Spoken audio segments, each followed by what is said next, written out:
मैंने कहा रुक जा ठहर जा, परीक्षा आधी हुई, अभी दूसरा प्रश्न रह गया। बोले दूसरा प्रश्न क्या? मैंने लड़की को वापिस वहां जाने को बोला अंग्रेजी में। उसको ये नहीं आता था, माथा पीट लिया, दिमाग लगाया, उतरी वो वहां जाके खड़ी हो गई और वहां से आवाज लगाई, बेबी। बहुत अच्छे, बढ़िया। वो भाई साहब लड़की वहां पहुंच गई। अब भाई साहब वो दड़दड़ाती आ गई, बोले मैं पास हो गई, पास हो गई, पास हो गई। अब बोले तुम्हारी परीक्षा लूंगी। हमने घबरा के, मैंने मेरी क्या परीक्षा लेगी? बोले तुम ज्यादा ज्ञानवान बनते ना, बोले कभी बन के पूरे देश घूम रहे, मेरे को बदनाम करते, बोले तुम्हारी परीक्षा लूंगी। मैंने कहा चल ले ले, क्या करना? बोले एक प्रश्न पूछी, उसका जवाब दे देना। मैं कहा दे दूंगा, मुझे बहुत ज्ञान, पूरा देश घूमता हूँ। बोले इसी बात का घमंड तोड़ूंगी आज। मैंने कहा चल तोड़ ले। मैं कहा प्रश्न पूछ। बोले एक शर्त। मैंने कहा शर्त कैसी? बोले मेरे प्रश्न का जवाब नहीं दे पाओगे तो 500 रुपए लूंगी। अरे मैंने कहा दिया। मैंने कहा 500 लगेंगे नहीं, अपन प्रश्न का जवाब दे देंगे। मैंने कहा प्रश्न पूछ। बचा वो प्रश्न पूछने ही वाली थी और मैंने बोल दिया उसी प्रश्न का जवाब तूने नहीं दिया तो बोले मैं कम पढ़ी लिखी आपकी पत्नी में मात्र 100 रुपए दूंगी। मैंने कहा मंजूर। बोले प्रश्न पूछ। मैंने उसने बचा मेरे से प्रश्न पूछा, वो कौन सा जानवर जिसके दिन में 4 पैर होते हैं, रात होते ही 2 पैर हो जाते हैं? अपन ने दिमाग पीट लिया, गूगल पे सर्च कर दिया। मैंने कहा मेरे को नहीं मालूम। बोले निकालो 500 का। मैंने भाई साहब उसको 500 दिया। अब वो मैंने बोला तू बता इसका उत्तर क्या? बोले नहीं मालूम, पकड़ो 100 का। बहुत बढ़िया, बढ़िया बढ़िया। छोटी छोटी घटनाएं बुलाती मजाक, जब हम इन घटनाओं से बाहर आते मजाक से लगता कि दुनिया क्या है। मतलब मजाक ज्यादा समझ में हुई लोगों मंच का पहला कवि के 2 नजारे, जंगा तो केजरीवाल, वो नहीं जमी 2 नजारे। बहुत बढ़िया। मैं तो छोटी छोटी बातें करने आया आपके बीच में। एक बात आई थी भाई साहब, कल हम लोग यहाँ प्रताप नगर में थे, वहाँ बच्चे बहुत उपद्रव कर रहे थे। ये चंचू भैया मेरे से बोलने लगा, मुझे भैया बच्चों को थोड़ा डांटो डराओ, कुछ भी तो करो, बच्चे चुप हो जाए। मैंने वो बच्चों से कहा बेटा उपद्रव मत करो, बाबा पकड़ लेगा। वो बच्चा खड़ा हो गया, बोले हमको मत बताओ। बोले बाबा को तो पुलिस पकड़ के ले गई। अभी हमें नर्सरी सर्किल, वैशाली नगर, दिगंबर जैन मंदिर, जहाँ कवि सम्मेलन हुआ है, जिसको मैंने माना, वजह प्रमाण से ही बताऊंगा। वो बाबा था निर्मल बाबा, बिल्कुल उसको मैंने माना। वजह इतनी बड़ी तस्वीर लगा ली घर में, क्योंकि मेरे पास प्रमाण था। वो कहते थे 10-10 की नोट रखो, 10-10 की नोट रखो। मैं भाई साहब बात मानते गए, 10-10 की नोट रखते गए, 10-10 के रखते गया। और आप लोग 1000-1000 500 के फंसा रहे थे। और जब नोट बंद हुए, अपन मजा कर रहे थे और आप बैंक की लाइन में लगे। ये सच्चाई है। ये मेरे को तब समझ में आया भाई साहब के बाबा सच्चे बाबा। उसके दरबार में चला गया, बाबा मैंने कहा प्रणाम। बोले समस्या बता। बाबा मैंने कहा पत्नी से नहीं पट रही। बोले मेरी भी नहीं पट रही। जब तो बाबा बन गया, बाबा मैंने कहा मैं बाबा नहीं बन पाऊंगा, कुछ तो उपाय बताओ। बोले शादी के कितने साल? मैंने कहा 25। बोले पत्नी के हाथ से भोजन की कभी तारीफ की? मैंने कहा आज तक नहीं की। बोले कृपा यही रुकी है।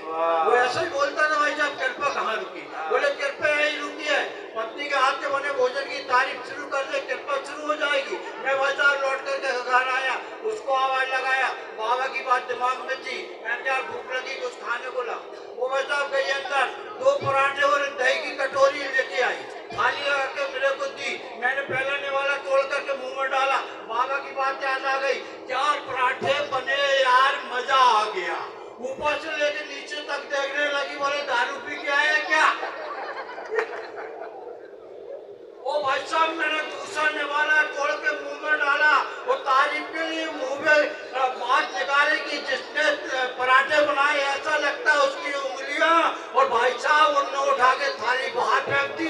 बोले 25 साल से बना के खिला रही, कभी तारीफ नहीं किया, आज पड़ोसन से 2 पराठे मांग के लाई। अरे वाह भैया, तारीफ पे तारीफ किया जाता। भाई साहब वो कृपा जिस दिन से शुरू हुई उस दिन से अपन घर ही नहीं जाते। हाँ भाई साहब आप लोगों के भरोसे चल रहा है पूरा देश। जब भगवान के भरोसे चल सकता है तो अपन आप थोड़ी देर, इसलिए इनमें और अपन में बहुत अंतर है। ये अच्छा दिखते, अच्छा दिखते। अच्छा लिखते, अपन अच्छा लिखते, अच्छा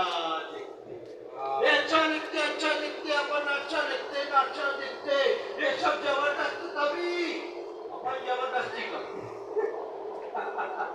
ये सब जबरदस्त कवि, अपन जबरदस्ती कवि, ये सब बुद्धिजीवी साहित्य के शिखर पर चढ़ गए, अपन बुद्धिजीवी इसलिए अपनी बुद्धि में यूं पड़ गए, अपन बुद्धिजीवी इसलिए अपनी बुद्धि में यूं पड़ गए, और ये सब धमाकेदार बारूदी बम के गोले, अपन कांच के कंचा, ये सब धमाकेदार बारूदी बम के गोले, अपन कांच के कंचा, ये तोपें बड़ी बड़ी, अपन दिवाली के तमंचा, ये तोपें बड़ी बड़ी, अपन दिवाली के तमंचा, और ये सब 2-2 हजार के नोट, ये सब 2-2 हजार के नोट आधी रात को हो जाते बंद, अपन 10 के नोट सदाबहार, सबकी पसंद, अपन 10 के नोट सदाबहार। बहुत बढ़िया, वाह। मतलब एक बात बता दूं, समय बदल गया, पत्नी अपने पति की नहीं सुन रही, बेटा अपने बाप की नहीं सुन रहा, सरकार किसी की नहीं सुन रही, पुलिस हमारी नहीं सुन रही, उसके बावजूद आपने मुझे सुन लिया, इसके लिए बहुत बहुत धन्यवाद। जय हिंद, जय भारत, जय जिनेन्द्र। है ना? तो मैंने कहा कोई बात नहीं, तो ये काम कर, क्या है घर में?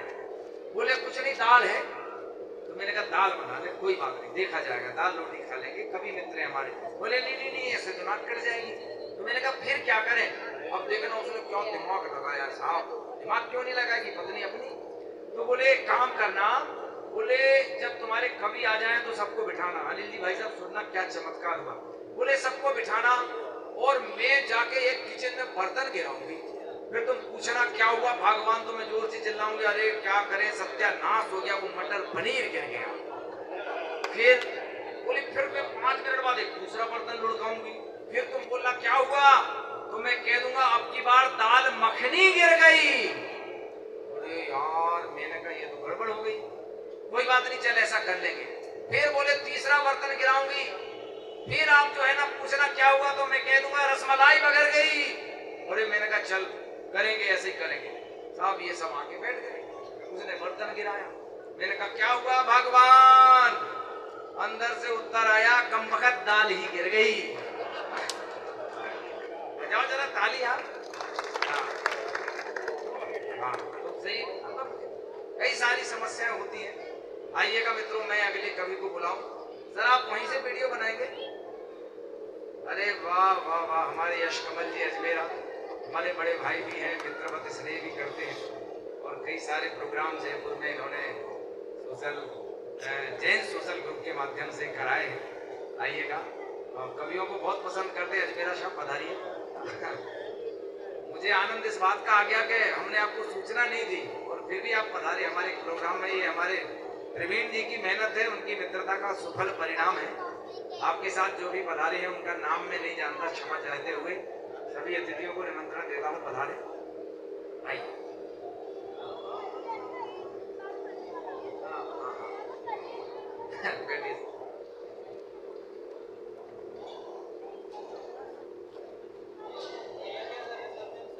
बहुत ही बढ़िया, आइए विराजिए सभी। हाँ एक सभी लोग विराजे, आपका अभिनंदन स्वागत। अतिथि दीर्घा में आप विराजमान हो जाएं।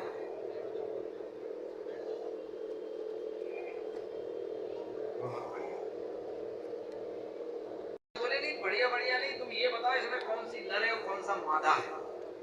अरे यार ये चुनौती वाली बात हो गई। अब उसने मुझसे पूछ लिया यश कमल जी, बोले बताइए आप कवि हैं, बताओ इसमें कौन सा नर कौन सा मादा। अरे यार मैंने कहा ये तो बड़ा टेढ़ा काम हो गया। मैंने कहा कोई बात नहीं, मैंने दिमाग लगाया, मैंने कहा चुग्गा दाना अंदर से लाओ।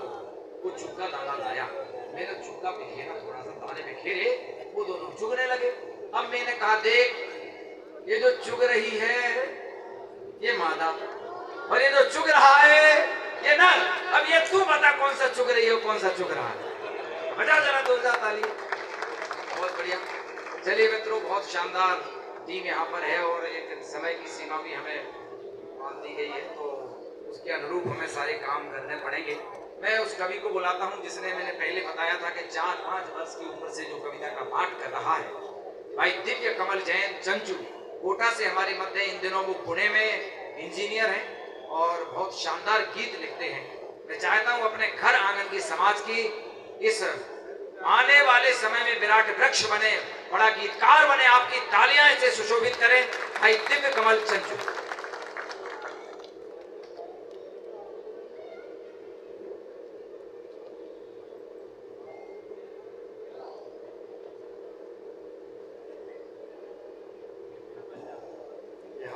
पड़ेगा माइक वाले भैया पवेलियन के पार बैठे।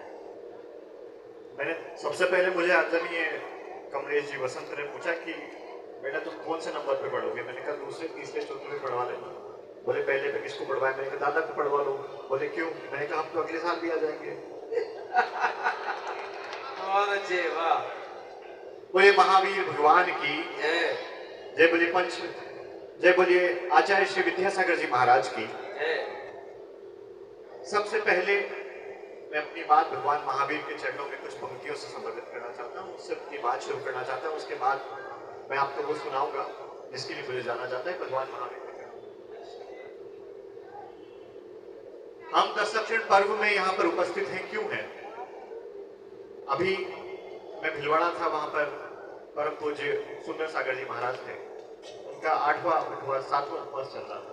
ऐसे कितने ही हमारे साधु संत हैं, हमारे त्यागी व्रती हैं, हमारे श्रावक हैं जो इतने उपवास करते हैं जितना हम सोच भी नहीं सकते। किसी को हम बताएं कि इतना निर्जला उपवास किया भी जा सकता है उनके मानने के बहाने। तो त्याग की महिमा क्या है जैन धर्म में, ये बताना चाहता हूं मैं इन पंक्तियों के माध्यम से। आप ध्यान दीजिए कि जो आग जल रही थी उसे नीर कर दिया। क्या कहने आप। जो आग जल रही थी उसे नीर कर दिया। जो आग जल रही थी उसे नीर कर दिया।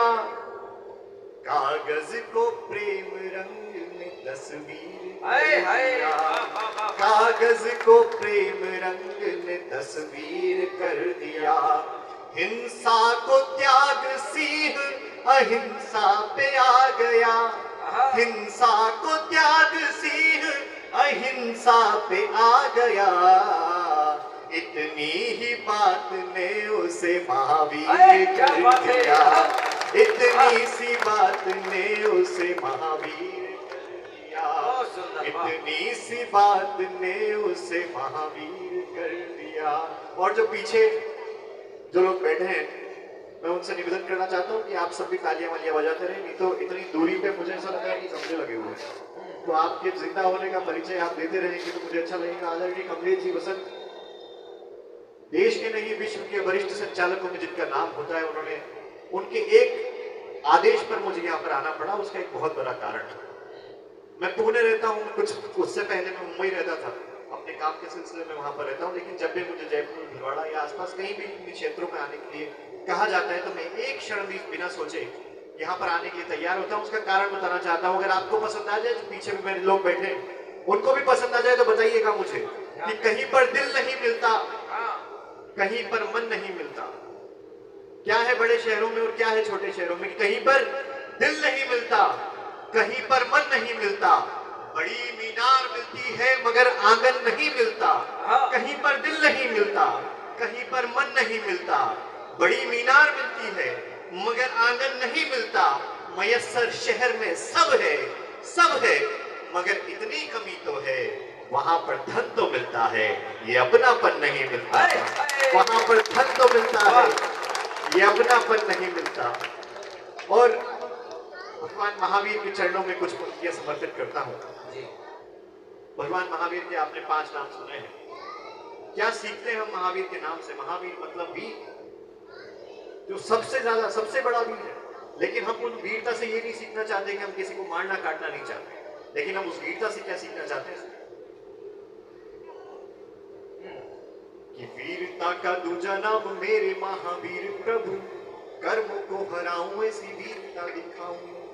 कैसी वीरता चाहते हैं हम किसी शत्रु को हराना नहीं चाहते कि वीरता का दूजा नाम मेरे महावीर प्रभु, कर्मों को हराऊं ऐसी वीरता दिखाऊं मैं, अहिंसा का पथ कभी भूल कर भूलू नहीं, अतिवीर साहस की राह पर जाऊं मैं, अतिवीर साहस की राह पर जाऊं मैं, बुद्धि व विवेक से मैं सन्मति को पाऊं नाथ, आपकी ही राह पर चल के दिखाऊं मैं, और वर्धमान कृपा ऐसी करो मेरे दीनानाथ, मेरे अंत समय में तुमको ही ध्याऊं मैं, वर्धमान कृपा ऐसी करो मेरे दीनानाथ, मेरे अंत समय में तुमको ही ध्याऊं मैं। और हमने महावीर भगवान को नहीं देखा है, लेकिन हमने उनकी जीती जागती मिसाल को देखा है, हमने आचार्य श्री विद्यासागर जी महाराज को देखा है।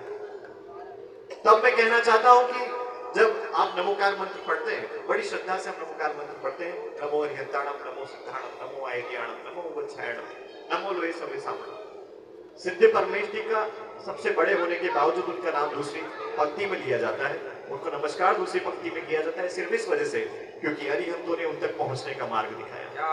तब ये पंक्तियां कहना चाहता हूं हमारे गुरुदेव के लिए, जितने भी हमारे गुरुदेव साधु संत थे उनके लिए, कि गुरुदेव आप मेरे नयनों में बसते हैं, आपका ही सुमिरन आपका ही जाप है, कि गुरुदेव आप मेरे नयनों में बसते हैं, आपका ही सुमिरन आपका ही जाप है, और जहां जहां पड़े पग वही पथ वंदनीय, आपका ही तेज है ये आपका प्रताप है, जहां जहां पड़े पग वही पथ वंदनीय, आपका ही तेज है ये आपका प्रताप है, लाख गतियों में घूम घूम कर थक गया, मेट दो प्रभु जो लगी कर्मों की छाप है, और आपके कारण अरिहंत सिद्ध जान पाए, हम सब के तो महावीर प्रभु आप हैं, आपके कारण अरिहंत सिद्ध जान पाए, हम सब के तो महावीर प्रभु आप हैं। और वो छंद जिसके लिए मुझे जाना जाता है,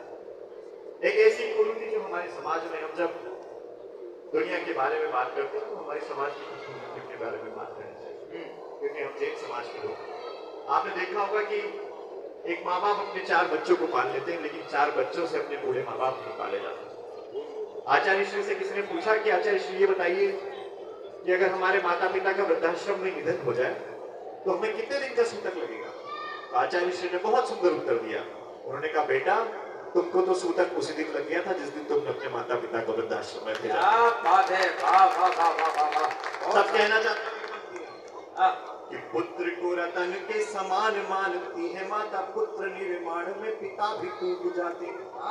कैसे बड़ा करते हैं एक बालक को कि पुत्र को रतन के समान मानती है माता, पुत्र निर्माण में पिता भी टूट जाते हैं। और माटी के घरों हो या महल सुनहरे हो, नेह के बिना मगर फूट फूट जाते हैं। माटी के घरों हो या महल सुनहरे हो, नेह के बिना मगर फूट फूट जाते हैं। किंतु माता पिता को जो घर में न रख सके, ऐसे पापियों से भगवान रूठ जाते हैं। किंतु माता पिता को जो घर में न रख सके, ऐसे पापियों से भगवान रूठ जाते हैं। और रोटी दे न पाया जो जवानी में माँ बाप को, तो बुढ़ापे में उनके निवाले छूट जाते हैं। रोटी दे न पाया जो जवानी में माँ बाप को, तो बुढ़ापे में उनके निवाले छूट जाते हैं। और ये पंक्तियां जो मैं अब सुनाने जा रहा हूँ, हमने हमारे प्रतिष्ठानों के नाम देखे होंगे, महावीर वस्त्र भंडार, ऐसे ऐसे रेस्टोरेंट थे जिनके नाम है जैन भोजनालय। तब मैं ये पंक्तियां कहना चाहता हूँ, हो सकता है आपको कड़वी लगी, लेकिन आप एक बार घर पे जाकर इस बारे में जरूर सोचें कि एक कोरा धागा भी न जिसके बदन पे था। अब तक उन सबकी तालियां चाहता हूँ जिन्होंने अब तक तालियां नहीं बजाई। एक कोरा धागा भी न जिसके बदन पे था, उसके नाम पर वस्त्रालय खुलवाते। एक कोरा धागा भी न जिसके बदन पे था, उसके नाम पर वस्त्रालय खुलवाते हो। हिंसा से सने हाथ, हथियार रख साथ, जियो और जीने दो किनारे लगवाते हो। करते हो बदनाम धर्म को यूं खुलेआम, और धर्मात्मा तुम खुद को बताते हो। करते हो बदनाम धर्म को यूं खुलेआम, और धर्मात्मा तुम खुद को बताते हो। जैन भोजनालय सारी रात खुलवाते तुम, क्यों जैनी हो कि जैन धर्म को न जाते हो। जैन भोजनालय सारी रात खुलवाते तुम, क्यों जैन धर्म को न जाते हो। और एक घटना जो भी आप सभी ने सुना होगा, जिसका इस मंच से मैं जिक्र भी नहीं कर सकता, लेकिन मुझे करना पड़ेगा क्योंकि बहुत आवश्यक है। हम उस समाज का प्रतिनिधित्व, हम उस देश का प्रतिनिधित्व करते हैं, वो समाज है जिनके बारे में कहा जाता है कि हमारी संख्या सिर्फ 0.4-0.5% है, लेकिन हम 24 से 25% टैक्स देते हैं। हम वो समाज है, वो समाज है। मुझे एक घटना याद आती है, एक लड़की रात में अकेले खड़ी हुई थी और बस के आने का इंतजार कर रही थी। कार निकल रही थी काफी वहां से, उसने बहुत देर तक इंतजार किया। वहां से कई बसेस निकली लेकिन उसने उनको रोका नहीं। थोड़ी देर के बाद एक कार आई, उसने उसको रोका और कहा कि भैया क्या आप मुझे घर पे छोड़ देंगे। उस लड़के ने उस लड़की को पास में बिठाया और कहा उस घर पे छोड़ दिया। लेकिन उस लड़के के मन में एक प्रश्न छूट गया। उसने कहा इतनी कार वहां पर से निकली, तुमने सिर्फ मुझसे ही क्यों कहा कि मुझे घर पे छोड़ दी। उसने बहुत सुंदर उत्तर दिया। उसने कहा भैया जब आपकी कार सामने से आ रही थी तो उस पर बड़े बड़े अक्षरों में लिखा हुआ था जय जिनेन्द्र। तब मुझे लगा कि कोई जैन समाज का व्यक्ति मुझे सही सलामत घर पर छोड़ सकता है। तब कहना चाहता हूँ कि लूटने को तो बहुत लोग हैं, लेकिन बचाने वाला भी कोई होना चाहिए। कि लूटने को दुनिया में लुटेरों की भीड़ लगी, किंतु आप लुटेरों का धर्म ना निभाइए। कोलकाता में जो हुआ वो आप सबको पता है। मैंने गीत लिखा है, वो गीत आपके सामने रख के अपनी जगह लूंगा। बहुत जरूरी गीत है, आप सबके सामने रखना चाहता हूँ कि लूटने को दुनिया में लुटेरों की भीड़ लगी, किंतु आप लुटेरों का धर्म ना निभाइए। लूटने को दुनिया में लुटेरों की भीड़ लगी, किंतु आप लुटेरों का धर्म न निभाइए। सीता द्रौपदी जो मिल जाए राह चलते, तो रावण दुर्योधन का कर्म न निभाइए। कि दुखिया पड़ोसी हो या यतीम कोई, उसे अपना ही भाईजान गले से लगाइए। दुखिया पड़ोसी हो या यतीम कोई, उसे अपना ही भाईजान गले से लगाइए। और बन महावीर राम दुनिया के आओ काम, किंतु बन धोबी इल्जाम न लगाइए। बन महावीर राम दुनिया के आओ काम, किंतु बन धोबी इल्जाम न लगाइए।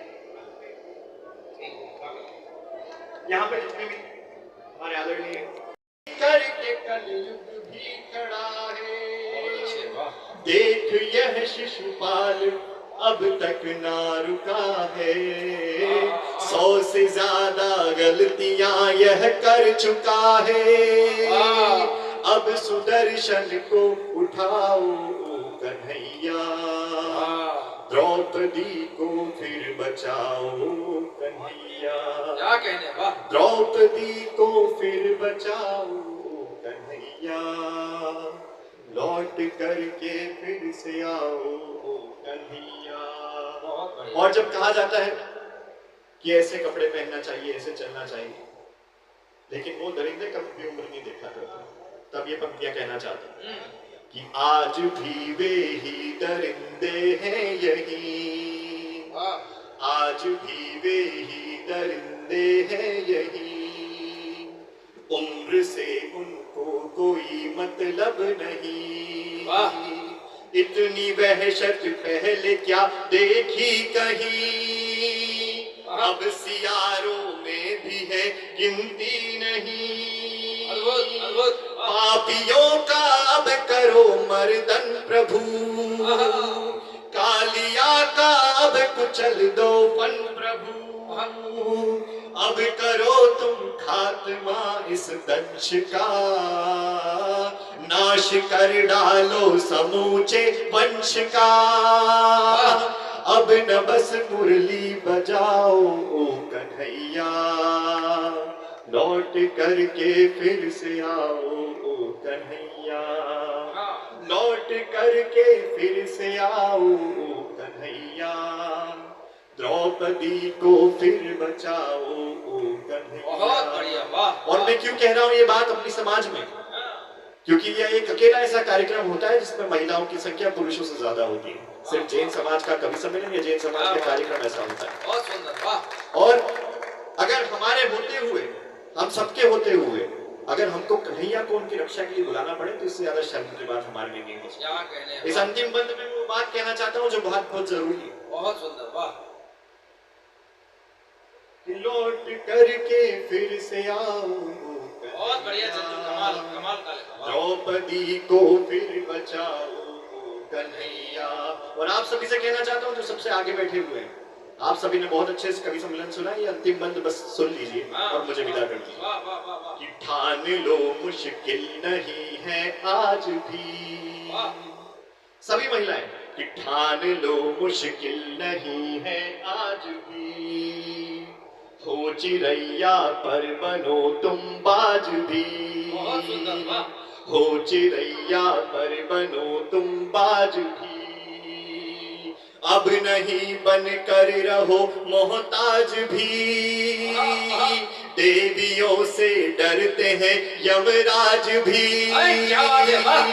देवियों से डरते हैं यमराज भी, अब नहीं डरना है अत्याचार से, अब नहीं कोई बचेगा वार से, अब नहीं डरना है अत्याचार से, अब न कोई भी बचेगा वार से, फूल बन करके नहीं अंगार से, मोमबत्ती से नहीं तलवार से, मोमबत्ती से नहीं तलवार से,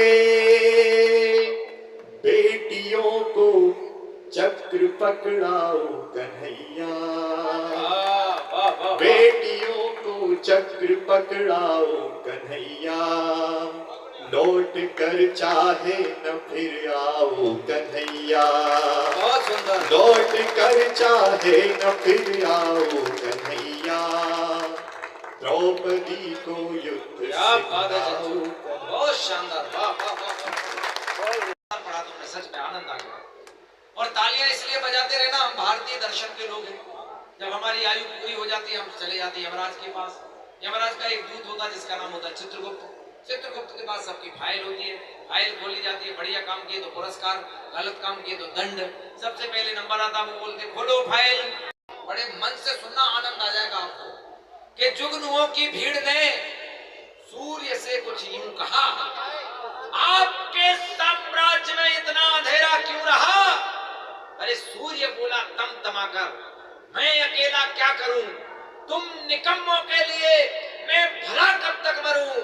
अरे आकाश की आराधना के चक्करों में मत पड़ो, संग्राम ये घनघोर है, कुछ मैं लड़ूं कुछ तुम लड़ो। जोरदार तालियों के बीच संस्कारधानी उदयपुर से फौज का बड़ा कवि भाई सिद्धार्थ देवल।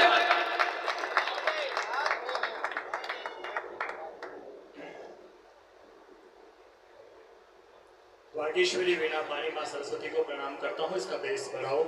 हेलो हेलो, हाँ ठीक है, इको और कम कर दो। हेलो। बड़ा अच्छा लग रहा है कि मैं आप लोगों के बीच में हूँ। आप मुझे देखकर ऐसे खामोश हो गए जैसे मैं कविता पाठ करने नहीं, आपकी जीएसटी काटने आया। इतनी उदासी की बात नहीं है। मुख्य अतिथि जा रहे थे, उन्हें जबरदस्ती उठा गया, मैं माफी चाहता हूँ। क्योंकि कुछ भी काम जबरदस्ती करने से पाप उस आदमी के सर आता है जिसकी वजह से ये हुआ है।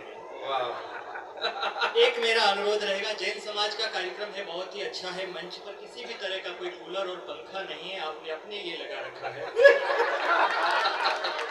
बड़ा अच्छा काम है। आखिर खर्चा हम खुद के लिए करें तो ज्यादा बेहतर है।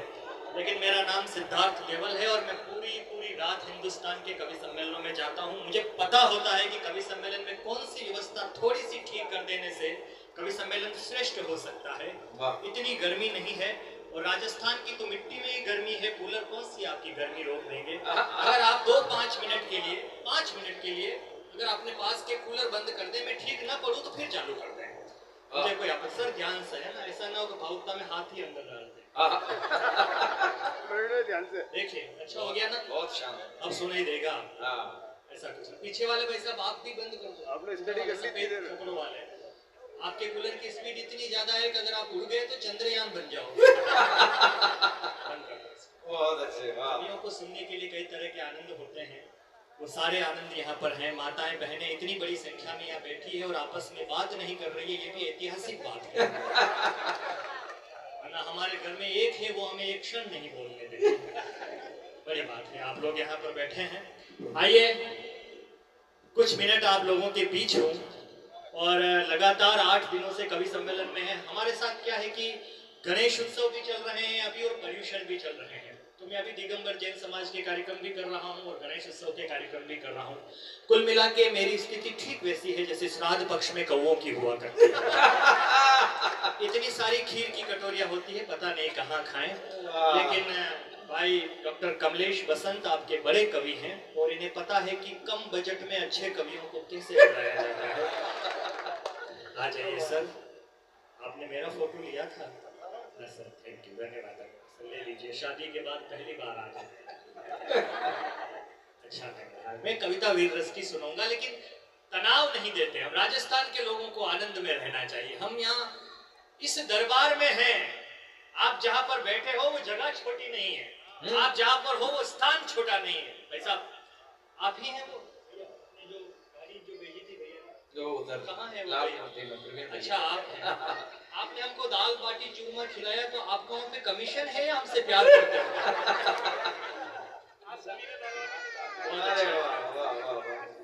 आप जैन हो तो आपको लगा कि व्यक्ति को मारने के लिए ये अच्छा है। इसमें हथियार उठाने की आवश्यकता नहीं, वो 4 बाटी खा लेगा, अपने आप निपटेगा। 7:30 बजे होश में आया हूँ मैं, 8 बजे। ठीक है सब अच्छा, हम तो करते हैं, हर रात करते हैं, हमें कोई बहुत बड़ी बात नहीं है। कविता आपको क्या कविताएं सुनाएं?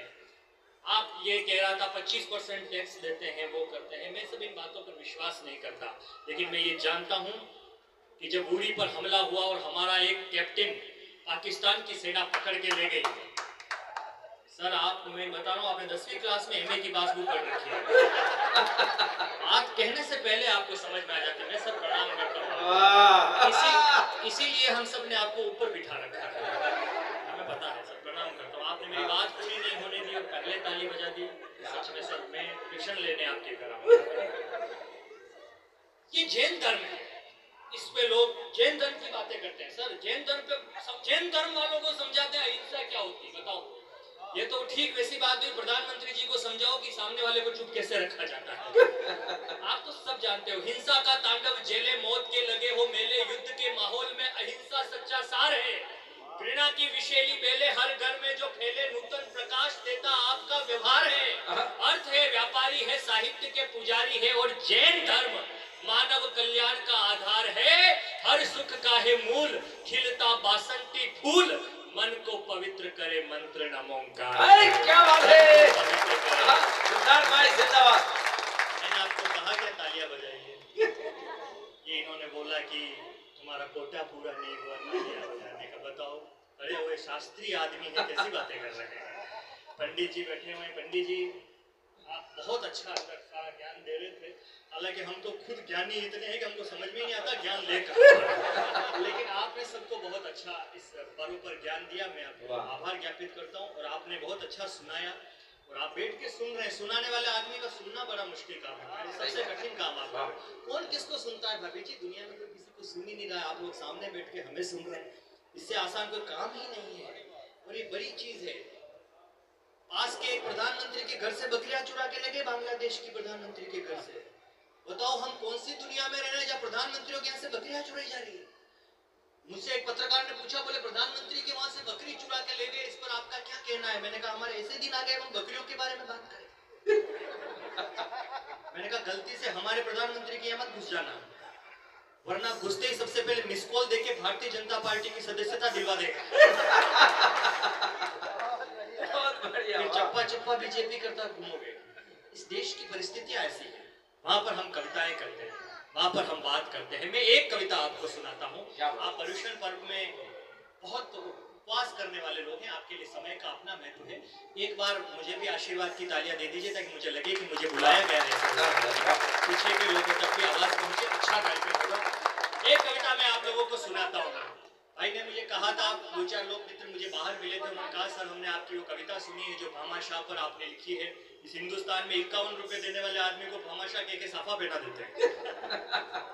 साफा 150 रुपए का होता है, उसने दिया 51 रुपया, उसको कहते हैं आप भामाशाह हैं। तमाशा क्या होता है आप देखेंगे तो मैं आपको जरूर बताने की कोशिश करूंगा। ये बच्चा बिल्कुल सही समय का है। बैठ जा बेटा, बैठ जाओ, बैठ जाओ दोनों बच्चे, बैठ जाओ। बहुत ही अच्छे बच्चे हैं। यहाँ बहुत कम बच्चे यहाँ पर आए हैं, मम्मी पापा आए हैं, बच्चे घर पर हैं, ये भी बहुत अच्छी बात है, वरना बहुत से जगह आएंगे। अच्छा आपने बुलवाए हैं, अंदर है? अंदर है। भाभी जी बहुत बहुत आपके भविष्य ने हमारा वर्तमान बचा लिया। अरे वाह, वरना हमारे साथ समस्या हो सकती है। तो बीच में बोल जाते हैं तो कवियों के साथ कई तरह की बात। लगातार पशु मेलों में हूँ मैं, लगातार पशु मेलों के कार्यक्रम चल रहे हैं। बताओ, जो गाय गधे बेचने आते हैं हम उनको कविताएं सुनाते हैं, भैंसे बेचने आ रहे हैं हम उनको कविताएं सुना रहे हैं। हमारे पुण्य उदय होते हैं जब मंदिर के प्रांगण में बैठे हुए। ये हमारे पुण्य। ये मैंने इसलिए भी कहा क्योंकि मुझे डर था कि 2-4 आदमी उठ के जा सकते हैं। चिंता रहती है, लोग जब कम होते हैं तो कवि को थोड़ी सी चिंता रहती है। ऐसा लगता है अगर अब आप उठ के मत जाइएगा, मैं कम ही कविता पाठ करूंगा, लेकिन आप उठ के बीच में जाते हैं तो मुझे ऐसा लगेगा जैसे बारात की बस में से अचानक फूफा जी उतर गए हो। तालियों से अभिनंदन करिए आप। और हालांकि ताली 4 ही बजी है। आइए सर, वेलकम। प्रदीप जी, लाला जी आइए। समिति के सारे सदस्यों से अनुरोध है भाई साहब का अभिनंदन करिए। सॉरी सर, आइए प्रदीप जी, कोई बात नहीं, आइए सर। हीरा जी जगह दे दीजिए, कहीं भी कुर्सियां दे दीजिए। अब तो भजन लाल को मिल चुकी है, किसी का नंबर नहीं आने वाला है। अतिथि को कुर्सी दे दीजिए और समिति के लोग नीचे विराज जाइए। मैं एक कविता अगर आप मुझे कहें वैसा बिल्कुल सर बैठिए। सिद्धार्थ भाई, बहुत शानदार कविता, अच्छा पूरे मनोयोग से आप प्रवीण भैया इनको लिए। बहुत अरे कोई बात नहीं, भावुक आदमी, बैठ जाने दीजिए नीचे। अपने लोग मैं आप सर जब नीचे बैठ के कविताएं सुनते, कई बार मेरा खुद का मन करता है कि मैं नीचे आके बैठूं, मतलब कोई ऐसा जमीन से जुड़े आपका बड़प्पन है। जमीन से जुड़े आदमी, इससे आदमी को अर्थ मिलता रहता है जमीन से।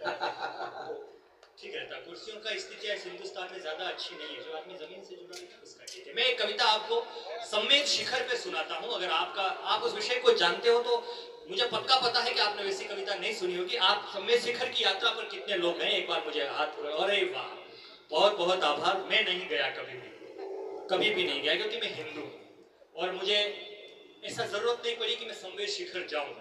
लेकिन मैं उदयपुर शहर में रहता हूँ। मेरे मित्रों, हमें सब पता होता है कि कैसे श्रोताओं को रोका जाता है, कैसे तालियां बजवाई जाती है। घमंड नहीं है।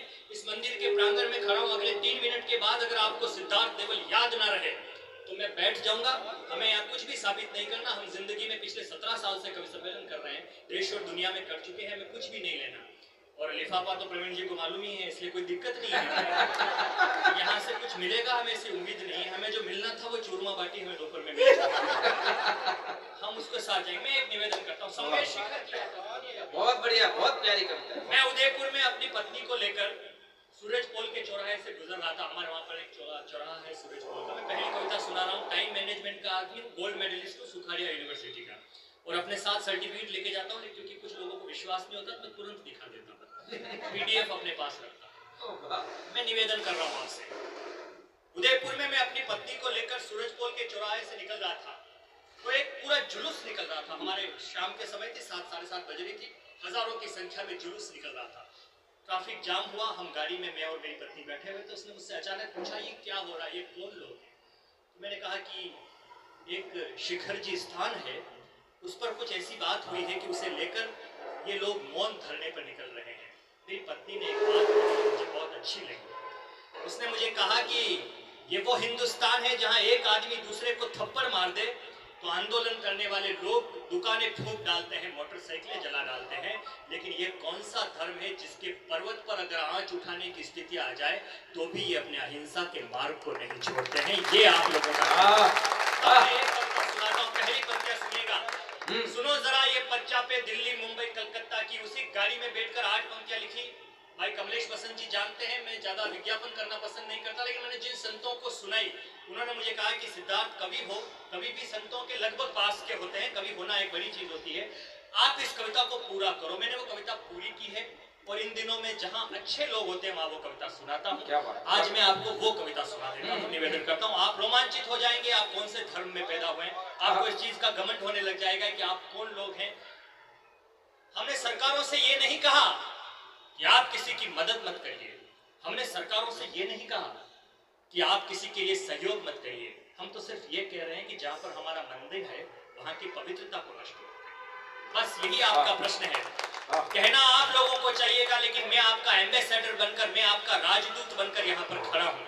मेरी आंखों को, मेरे कानों को रोज ये आदत है कि गड़गड़ाती हुई तालियां, आसमान में उठता हुआ हंगामा मैं देखता हूँ, लेकिन मैं ईमानदारी से आप तक पहुंच रहा हूँ। आप आ वाह और ताली के अलावा कुछ नहीं दे सकते। बात सही हो, हल्दी घाटी से आया हूँ, महाराणा प्रताप की धरती से, हमें जबरदस्ती छीन कर गिड़गिड़ा कर लेने की आदत भी नहीं है।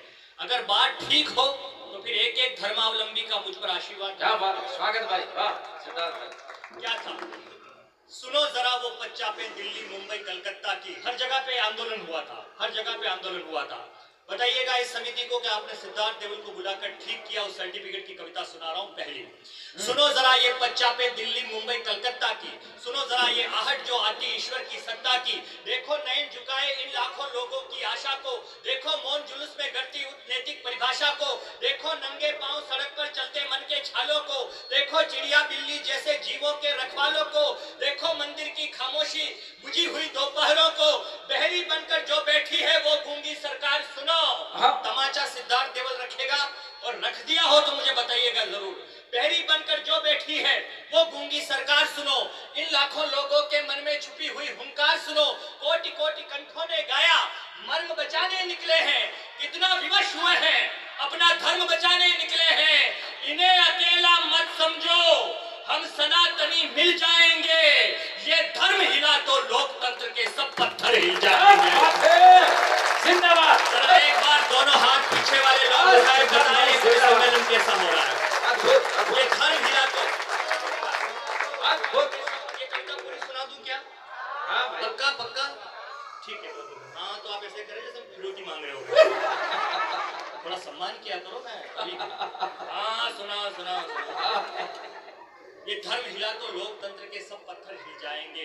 देखो भारत की उन सारी धर्मपुरी की हालातें, सरकारों ने जिनको सौंपी पर्यटन की सौगातें। कोई धर्म का धंधा करता, कोई लूट के जाता है, कोई भक्त को पंच सितारा। वहां पे होटल बना दो, वहां पे ढाबे खोल दो, वहां की पवित्रता को नष्ट कर दो। पर्यूषण पर्व में सिद्धार्थ देवल मंदिर के प्रांगण में खड़ा है। वैसे ईमानदारी मैं नहीं छोड़ रहा हूँ, आप भी मत छोड़िएगा, निवेदन करता हूँ। सुनो जरा उस भारत की उन सारी धर्मपुरी की हालातें, जिनको सरकारों ने सौंपी पर्यटन की सौगातें। कोई धर्म का धंधा करता, कोई लूट के लाता है, कोई भक्त को पंच सितारा रंगत में ले जाता है, कोई गांजा चरस हीरोइन महंगी पीकर पस्त हुए, कोई मदिरालय में जा मदिरा छलकाकर मस्त हुए, कोई हमारी बहन बेटियों की लाजों से खेल गए। ये घमंडी बाज उड़े तो परवाजों से खेल गए। भेष बदलकर, फिर एक आधार कार्ड दिखा रहा हूँ, आशीर्वाद मिलेगा मुझे उम्मीद है। भेष बदलकर झारखंड के पूज्य शिखर तक आए हैं, भेष बदलकर झारखंड के पूज्य शिखर तक आए हैं, और साथ में भ्रष्ट आचरण का मंसूबा लाए हैं। मान सरोवर को कीचड़ का खड्डा बना रहे हैं लोग, सम्मेद शिखर को अय्याशी का अड्डा बना रहे हैं। क्या बात है। सम्मेद शिखर को अय्याशी का अड्डा बना रहे हैं। आभार आपका, आपने मेरी थकान मिटा दी 5 दिन की, मैं प्रणाम करता हूँ। सम्मेद शिखर को अय्याशी का अड्डा बना रहे हैं लोग, जहां धर्म ही धर्म रहा है, कैसे कारोबार चलेगा। परंपराएं बाधित होगी, निज हित का हथियार चलेगा। मुझसे बोले सिद्धार्थ देवल तुम इतने कड़वे बोलते हो, तुम इतना जैन धर्म का समर्थन करते हो, तुम्हारा कोई निजी स्वार्थ है क्या? मैंने कहा मैं राजस्थान गवर्नमेंट का ऑफिसर हूँ, अगर धन कमाना हमारा उद्देश्य होता तो हम धन कैसे भी कमा सकते हैं, लेकिन जिस दिन कभी सच बोलना बंद कर देगा उस दिन फिर उसका कवि होने का कोई अर्थ नहीं रहेगा। मैं सिर्फ सच्चाई बोलना चाहता हूँ, मैं सिर्फ सच्चाई बोल रहा हूँ, मैं कुछ भी नहीं कह रहा हूँ। आपसे सुनिएगा, सुनो जरा भारत की उन सारी, जहाँ धर्म ही धर्म रहा है, कैसे कारोबार चलेगा। परंपराएं बाधित होगी, निज हित का हथियार चलेगा। वो पर्यूषण पालेंगे, तुम ऑफर से बहलाओगे। वहां पर लगे होंगे तीनों कार्ड लगे होंगे, उसको देखते रहना। वो पर्यूषण पालेंगे, सर मैं बस निवेदन करता हूँ सुनिएगा। वो पर्यूषण पालेंगे, तुम ऑफर से बहलाओगे। धुआं उगलती मोटर कारें मंदिर तक ले जाओगे। कंदमूल के परहेजी को मीनू कार्ड दिखाते रहना। अल्पाहारी लोगों को नकली पकवान खिलाते रहना। पार्क सिनेमा मॉल बनेगा, नवयुग का माहौल बनेगा। त्यागी का पार्क सिनेमा मॉल बनेगा, नवयुग का माहौल बनेगा। पैसों की बारिश होगी और त्यागी का माहौल बनेगा। जिसने दुनिया बदली है, फिर जो बात है वो बहुत कड़वी है। जिसने दुनिया बदली है वो सीरत बदल सकोगे क्या? जिसने दुनिया बदली है वो सीरत बदल सकोगे क्या? षड्यंत्रों से जैन पंथ के तीर्थ बदल सकोगे क्या? षड्यंत्रों से जैन पंथ के तीर्थ बदल सकोगे क्या? यहाँ धर्म क्षेत्र शालीन सभ्य है, वो धर्म क्षेत्र शालीन सभ्य है। पैसों का व्यापार नहीं है, होटल मांस भिंडी मछलियों का भिंडी बाजार नहीं है। होटल मांझे जिसने दुनिया बदली है वो सूरत बदल सकोगे क्या? षड्यंत्रों से जैन पंथ का तीर्थ बदल सकोगे क्या? ये धर्म क्षेत्र शालीन सभ्य है, पैसों का व्यापार नहीं है, होटल ढाबे मांस मछलियों का भिंडी बाजार नहीं है। तो मुझसे किसी ने पूछा तुम जानते क्या हो सम्मेद शिखर पे गए हो क्या? मैंने कहा कवि अपनी अलग दृष्टि से देखता है।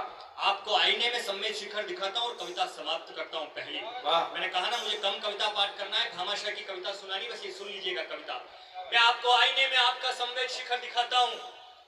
अगर सिद्धार्थ देवल ने आपके सामने असली साफ किया हुआ आईना रख दिया हो तो इस कविता के समाप्त होने पर मुझे बताइएगा कि मैंने आपके सामने कैसा काव्य पाठ किया। निवेदन करता हूँ सुनिएगा।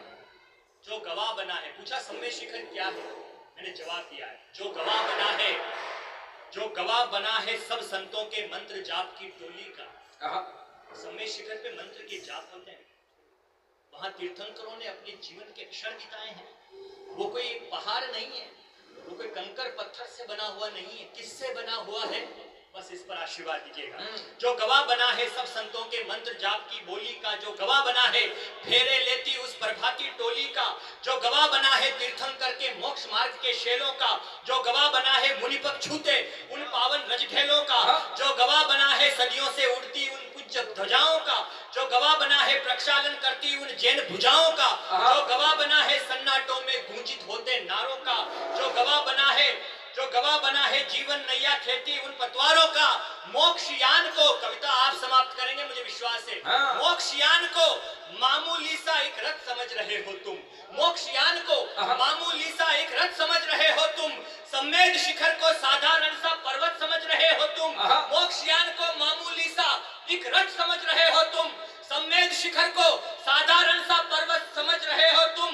सेवा जिनका रक्तचाप है, वायु जिनका राशन है, सम्मेद शिखर उन तीर्थंकर के वचनों का सिंहासन है। क्या बात है, जिंदाबाद, वाह सिद्धार्थ भाई, देखो अद्भुत अद्भुत।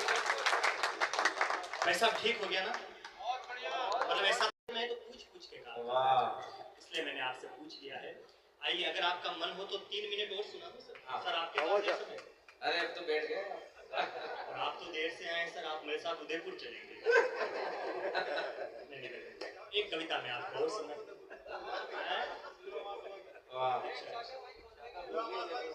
आप शाखा का मतलब क्या है, आप आरएसएस से हैं?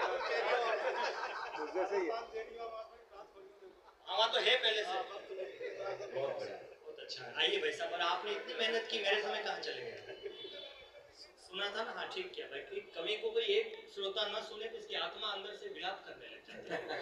हमारे लिए एक एक श्रोता बहुत महत्वपूर्ण होता है। बस बड़ा अच्छा, इस हिंदुस्तान की व्यवस्थाएं अलग हो गई, इसलिए मैं एक कविता आपको भामाशाह पर सुनाता हूँ। व्यवस्थाएं हिंदुस्तान की ऐसी हो गई कि अब तो सब कुछ सुधर गया, ऐसा लोग मानते हैं। हमको मानना भी तो चाहिए, सब कुछ इस देश में बदल गया। वरना आज से 10 साल पहले आप बिहार उत्तर प्रदेश की स्थिति देखते, बड़ी खराब हालत थी।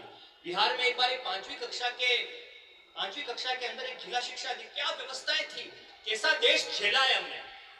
बिहार में 5वीं कक्षा के अंदर एक जिला शिक्षा अधिकारी चला गया सर, उसने जाते ही 5वीं कक्षा के बच्चे को खड़ा किया, बोले बेटा खड़ा हो जा। वो खड़ा हो गया, बोले बता देश के प्रधानमंत्री का नाम क्या है? उसने कहा रामलाल जी।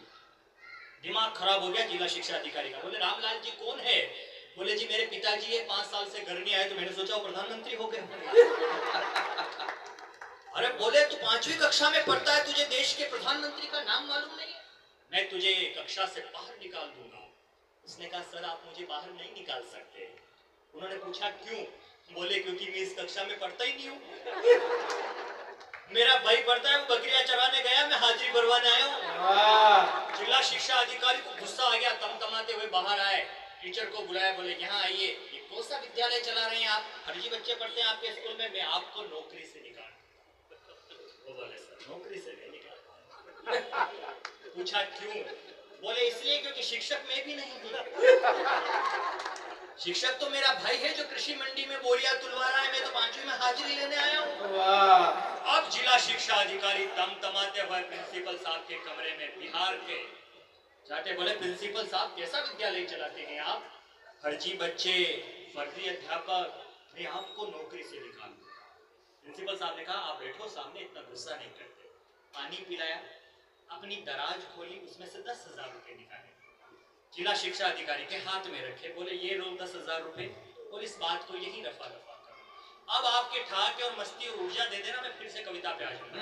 10,000 रुपए रखे हाथ में, बोले बात को यही समाप्त करो, इस बात को आगे बढ़ाने की जरूरत नहीं है, ये लो 10,000 रुपए। जिला शिक्षा अधिकारी ने 10,000 रुपए लिए, अपनी जेब में रखे और कहा ये तो मैं हूँ जो 10,000 में मान गया हूँ, अगर असली वाले जिला शिक्षा अधिकारी बहुत बढ़िया, वाह, तो मैं असली वाला जिला शिक्षा अधिकारी। बहुत अच्छे। ये सब पता वापस दोनों बच्चे बाहर आए थे, अंदर चले गए, बोले मम्मी पापा यही है। हर 2 मिनट में आते हैं, अंदर से 2 बच्चे आते हैं, मुखबिर बन के आते हैं और यहाँ पे रेकी करके वापस चले जाते हैं।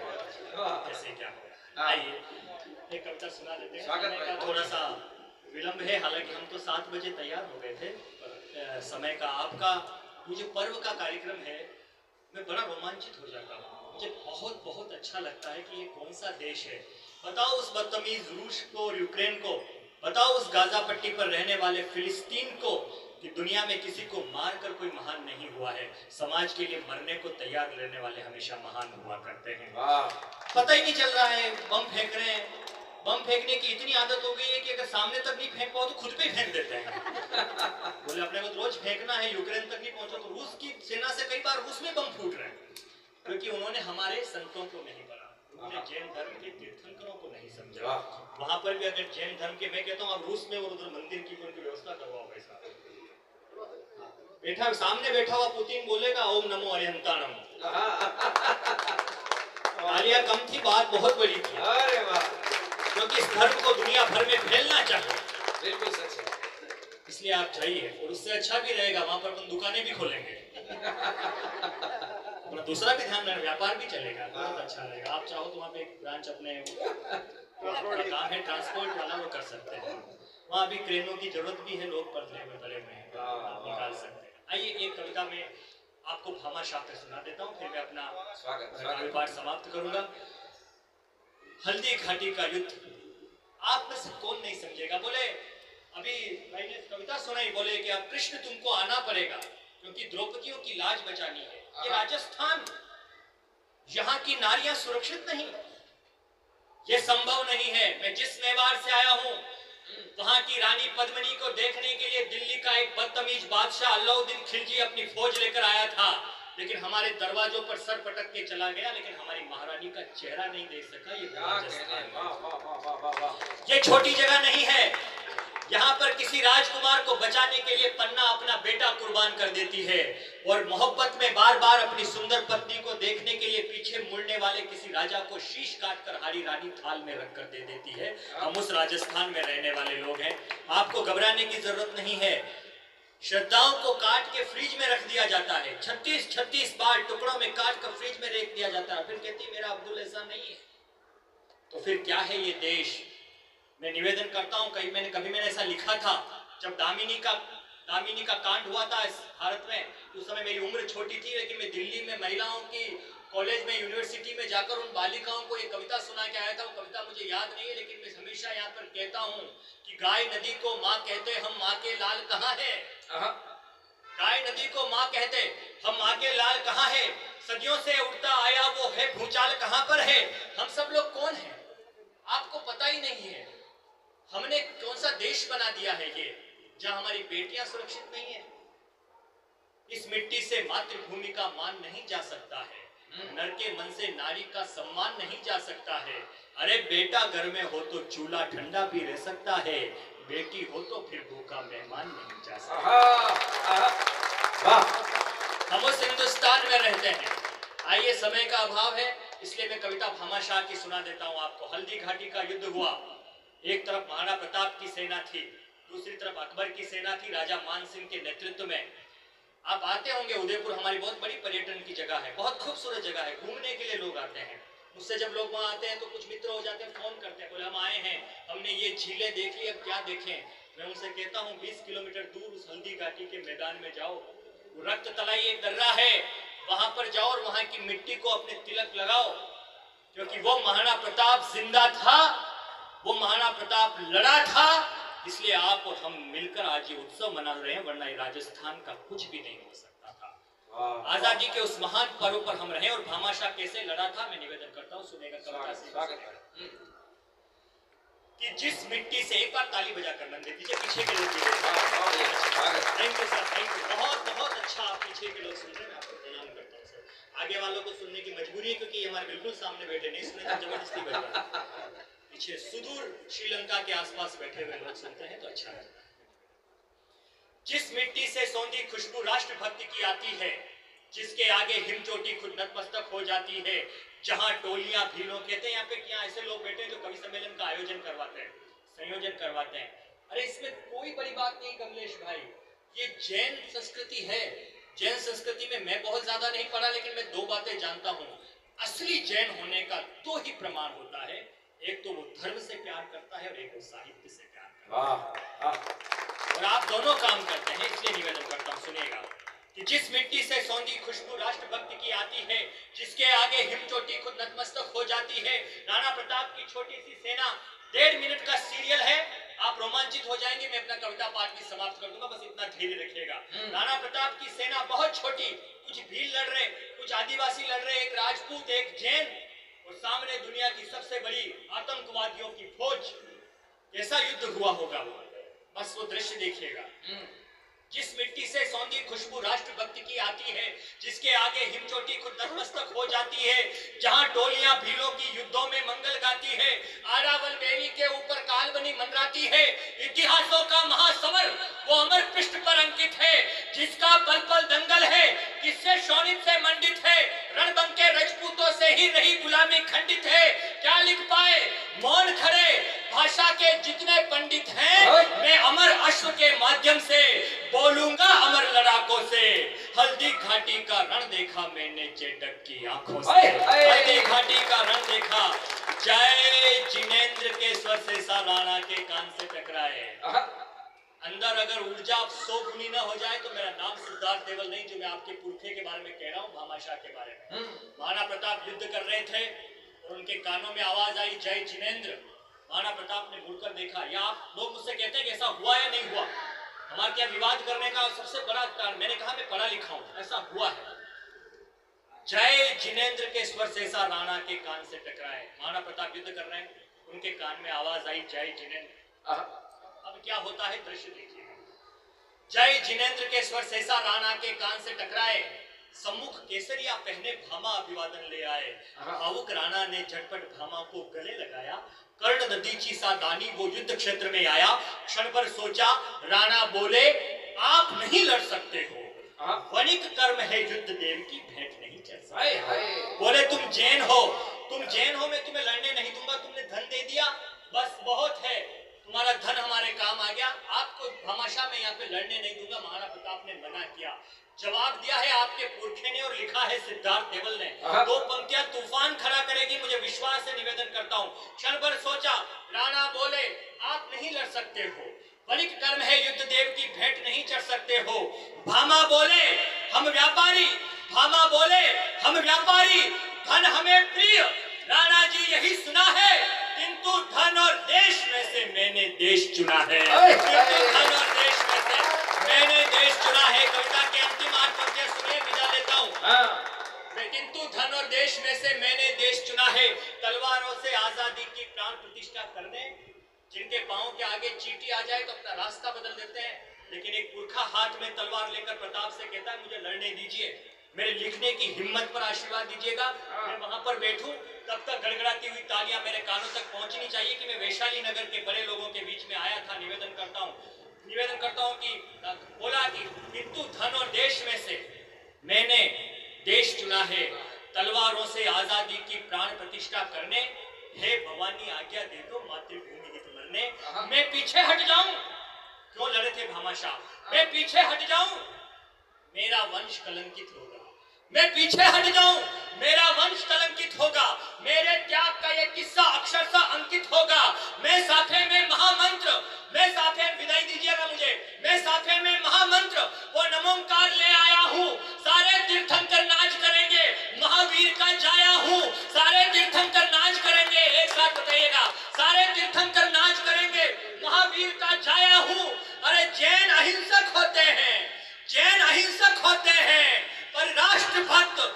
बतलाऊंगा। जैन अहिंसक होते हैं पर राष्ट्रभक्त बतलाऊंगा। ओम नमो अरिहंताणम हल्दी काटी में गाऊंगा।